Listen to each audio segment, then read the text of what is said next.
Saya senang pendekatan otak untuk bicara kepada kita di dunia pengasuhan, terutama kalau mengundang adalah sekolah. Karena otak inilah yang mau diisi oleh siapa? Oleh kita orang tua. Kalau kita dengan orang tua, tentu ayah bunda, bapak ibunya, dan juga bapak ibu guru. Ini yang mau diisi. Ya, ini yang mau diisi. Cuman bicara otak kalau pakai kalimat akademis, nanti ibu ngantuk. Jadi izinkan saya bicara tentang otak dalam bahasa penjelasan populer. Namun ada nama atau istilah-istilah yang tidak bisa saya Indonesiakan karena kesepakatan internasional atau bicara tubuh manusia harus pakai bahasa Latin. Ya, tapi insya Allah ibu-ibu nanti jadi lebih senang nanti belajarnya. Oke? Jadi otak ada otak besar, ada otak kecil. Pernah belajar itu waktu SD? Terbagi dua, kanan dan kiri. Terbagi duanya persis garis hidung ke atas. Coba rasakan dulu nih, garis hidung tarik ke atas, taruh ke belakang. Nah, gitu. Itu terbagi dua di dalam itu. Dan tidak ada kaitannya dengan rambut belah pinggir. Jangan merasa rambutnya belah pinggir kalau kecil sebelah. Nah, gitu.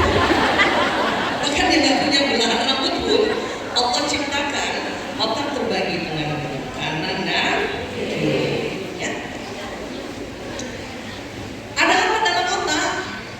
Dalam otak itu ada sel otak. Ya, sel otak. Bentuknya kurang lebih kayak gini, yang nggak lihat gambarnya tidak apa-apa. Tetapi di dalam otak itu ada sel otak sangat kecil-kecil, jumlahnya sangat banyak. Memang ada yang bilang 87 miliar, ada yang bilang 90 miliar, ada yang bilang 100 miliar. Yang bilang siapa? Ya ilmuwan. Ya. Saya ambil yang 100 miliar supaya gampang dihafal. Karena memang lebih banyak yang mengatakan 100 miliar. Satu neuron, satu sel otak, cara kerjanya kayak satu komputer yang tercanggih di zamannya. Kebayang nggak Bapak Ibu? Ayah bunda, Bapak Ibu dulu. Kita punya 100 miliar sel otak. Satu sel otak kayak komputer. Punya 100 miliar. Kalau gitu di otak ada berapa komputernya? 100? Banyak nggak? Saya aja punya satu laptop bisa yang saya. Kalau di tas laptop, kalau tim saya maunya miring-miring, masih saya harus miring-miring. Nanti laptopnya rusak. Baru satu. Apalagi 100. Makanya hati-hati, pantang sekali kalau kita gemes sama anak, kita kesel sama anak, kita toyor ke kepalanya anak. Takut 100 miliar goyang. Ya. Dan makanya dilarang memukul daerah kepala. Terus ada kalimat seperti satu komputer yang tercanggih di zamannya. Saya lahir tahun 60-an, tepatnya tahun 8 ya. Memang punya 100 miliar. Tapi lebih canggih Bapak Ibu teman-teman yang lahir setelah saya. Sekarang saya mau cari tahu, siapa yang lahir tahun 60-an juga? Saya mau cari teman. Tetap, nomor berapa? Bagi teman dari saya tahu. Apa lagi yang 60-an? 1, 2, 3, 4, 5. 6 di semua ibu ya. Tinggal 6 orang. Kita hampir punah. Langka. Dan kita punya 100 miliar. Tapi tidak secanggih Bapak Ibu yang lahir setelah hamil. Tapi jangan-jangan ada yang lahir tahun 50-an. Coba boleh angkat tangan tahun 50-an? Betul-betul sudah punah. Di tempat ini. Oh, ada mana Ibu? Wah, Masya Allah. Ibu satu-satunya. Terima kasih ya, masih mau ikut seminar parenting. 5 berapa Ibu lahir? 5 Bu. Tapi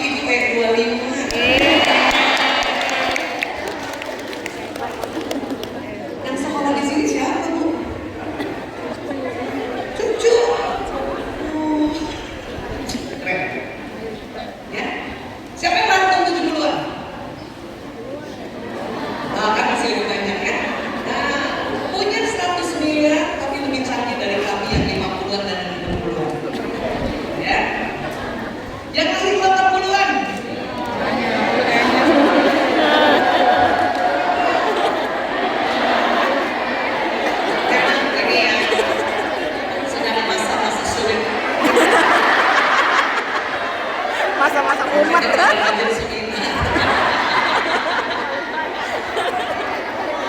Kalau yang lahir 50-an memang selain sudah hampir punah, sudah ya sudah. Yang 80-an ini, ya, memang sedang era-eranya.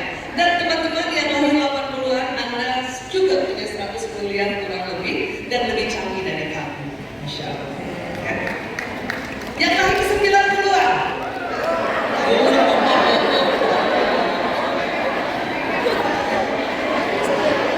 Udah milenial nih. Makanya saya, kan sekarang banyak orang tua milenial ya. Jadi kalau ada panitia bikin acara parenting terus ada judulnya ada apa dengan generasi milenial? Tadi ibu bertanyakan diri ibu. Karena ibu milenial kan. Baik, yang lahir 2000-an. Masya Allah, dan hari ini hadir. Tapi tahun 2000, 2000 berapa? Pas saya anak ketiga aku. Masya Allah. Ada anak di sini? Belum nikah kan? Oh, istri mana? Oh bukan. Dari kalinya dengan sendiri. 2000-an coba katakan. Masya Allah, itu lebih canggih lagi. Sudah menikah? Belum. Terima kasih ya datang ke sini yang belum menikah untuk persiapan itu. Baik. Jadi semakin baru generasi, termasuk anak-anak teman bapak ibu dan kita semua, itu semakin lebih canggih otaknya. Itulah makanya Sayyidina Ali bin Abi Thalib radhiyallahu anhu mengatakan didiklah anakmu sesuai zaman. Karena dia orangnya walaupun sama bentuknya kayak komputer, tapi pentilnya beda, RAM-nya beda. Saya walaupun lahir 60-an nggak mau terlalu ketinggalan, tapi tetap kalau lagi anak saya buka HP, laptop dan sebagainya, tangannya cepat sekali.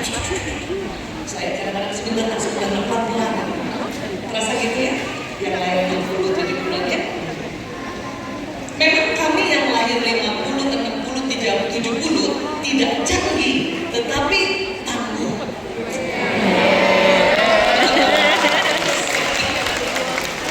Makanya saking tangguhnya otak kami, ya, generasi kami melahirkan karya-karya tangguh. Zaman dulu, televisi kalau rusak dipukul. Siapa masih dapat itu? Bapak masih dapat? Nggak sih. TV-nya memang begini bukan? TV yang ada bosnya. Dulu setiap jam 9 malam waktu Indonesia bagian barat, seluruh masyarakat Indonesia menantikan sebuah acara namanya Dunia Dalam Berita. Betul Pak?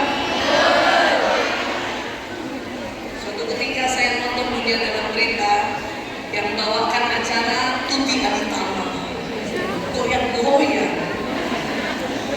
Saya teriak begini, itu saya di dapur. Ibu, TV-nya goyang-goyang. Ibu saya di dapur bilang apa? Pukul nak, pukul. Mananya ibu? Atasnya, nah atas.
sholat.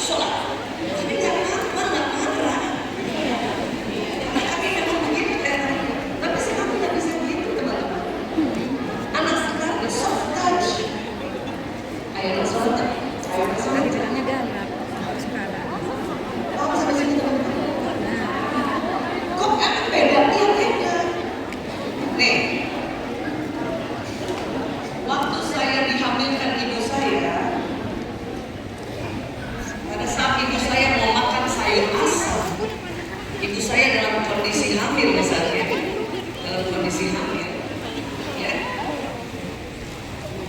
dia akan pergi ke pasar dulu, oke, terus ke tukang sayuran, beli berbagai macam sayuran yang disebut nanti sayur asam kalau dikumpulkan, pulang ke rumah, ya, bersihkan dulu sayurannya, potong-potong dulu, ya, diracik bumbunya dan sebagainya. Maka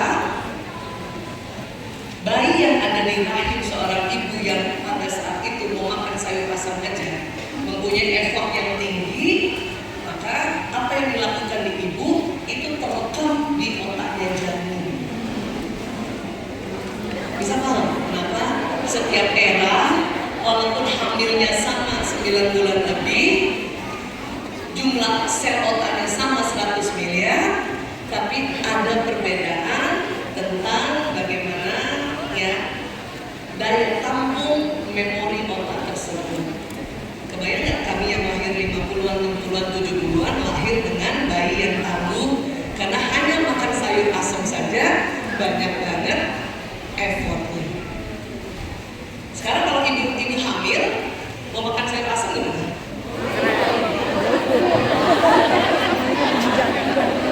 Nggak perlu terbang. Bisa paham?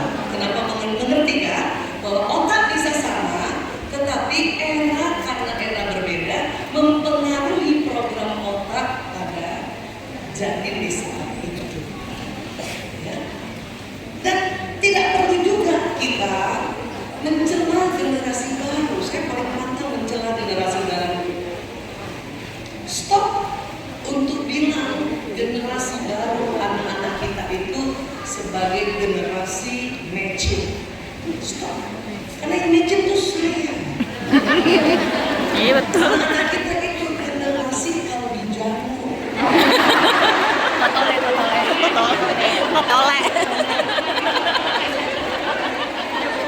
Iya nggak sih? Jadi kalau matching itu kami. Karena dengan kami itu iklan matching ya Allah gede-gede banget plastiknya. Iya, masih ingat banget. Ngerti? Stop untuk bilang anak-anak kita generasi galopers. Stop. Kalau mau menjadi orang tua yang bahagia dan anak itu bahagia, karena ini mempengaruhi emosi anak. Stop untuk bilang mereka generasi strawberry. Emang kenapa strawberry? Ciptaan Allah, warnanya cantik, merah, agak keping-kepingan, mengandung vitamin C, antioksidan tinggi. Tapi lembek kok bisa, justru karena lembeknya itu antioksidannya bisa gampang diserap.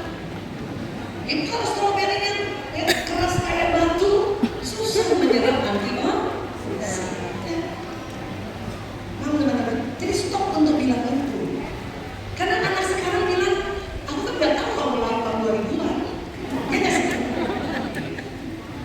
Tetapi kita bisa melabel mereka dengan label yang lebih indah. Apa itu? Generasi rohani, generasi Quran. Karena otak bekerja setiap apa yang kita sebut.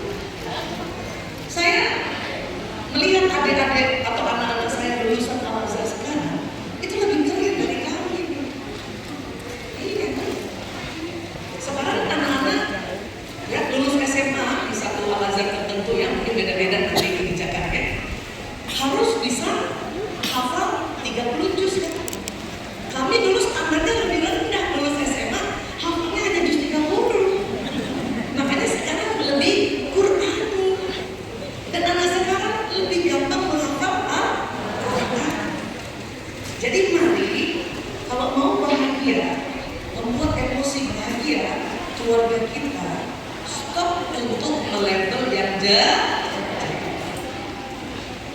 stop untuk kita membanding-bandingkan. Mama dulu, ayah dulu. Ya. Memang anak senang kalau kita cerita pengalaman kita, ya. Tapi tolong berhenti. Mama dulu, misalnya saya ya, ibu dulu kan, waktu sekolah Al-Azhar, karena jauh di kita, saya punya rumah Kalibata, Al-Azhar sisi Mangaraja, itu jam 5.15 sudah jalan berangkat karena naik mobil jemputan Al-Azhar dulu baru sedikit. Saya cuma cerita gitu. Anak senang sih. Oh gitu ya Bu. Masya Allah, udah gitu. Udah cukup gitu aja. Yang anak gak suka adalah membandingkan. Ini dulu nak, jam 5.15 sudah dijemput mobil. Tapi kamu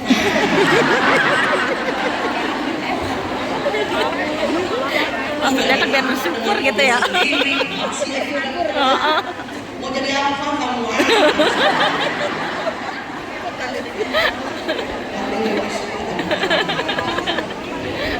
Ya. Jadi ceritakan saja zaman dulu, stop, tidak membandingkan, tapi kamu stop, latihan. Saya juga kadang-kadang pengen kasih motivasi dengan membandingkan, itu motivasi keliru kalau membandingkan. Dan saya juga nggak mau cerita tentang dulu, sampai anak nanya, ibu dulu waktu di Al-Azhar, ibu pakai jilbab? Belum. Memang dulu kami belum pakai jilbab, waktu SMP belum. Robek lah.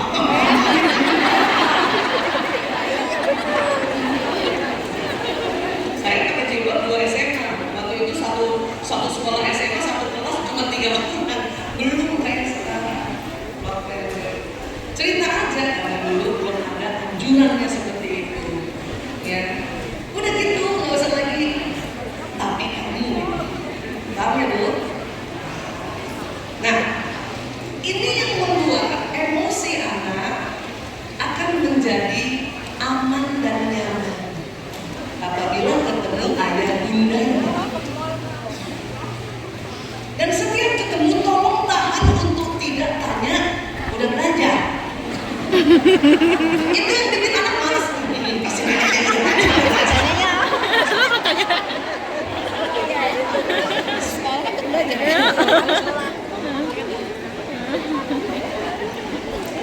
latihan ubah kalimat itu. Kenapa? Anak-anak kita tuh yang anaknya lebih dari satu sudah menggunakan sama di kamar. Tadi kita ketemu bunda, pasti bunda nanya ini udah belajar. Anaknya tegas. Kita lihat nanti ya. Pas keluar kamar mau makan, udah ngerjain PR, tuh kan?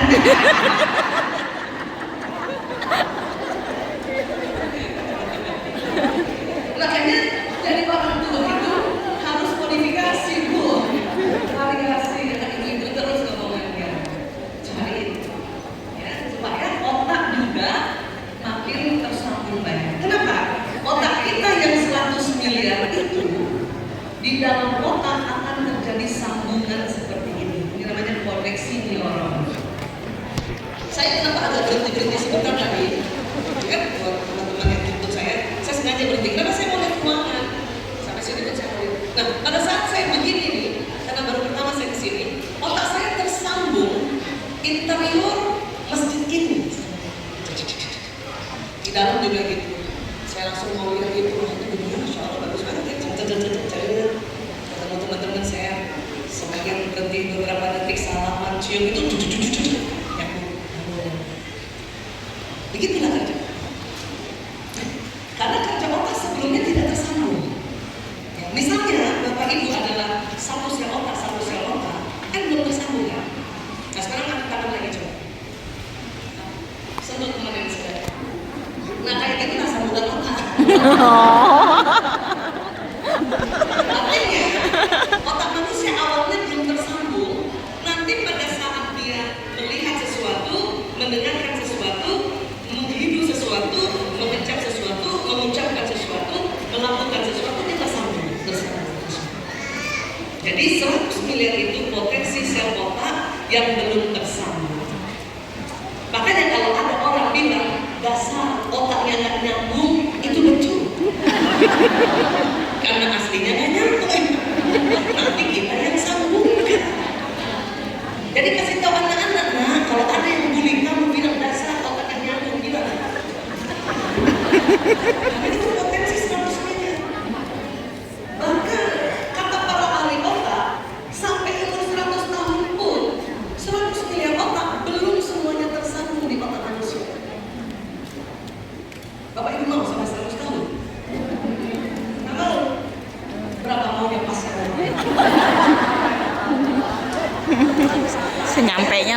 itu udah rajin belajar, udah rajin kemana-mana lihat yang baru, hal yang baru separohnya yang disambung, apalagi ya tidak belajar atau jarang kemana-mana, makanya banyak yang gak nyambung ya memang.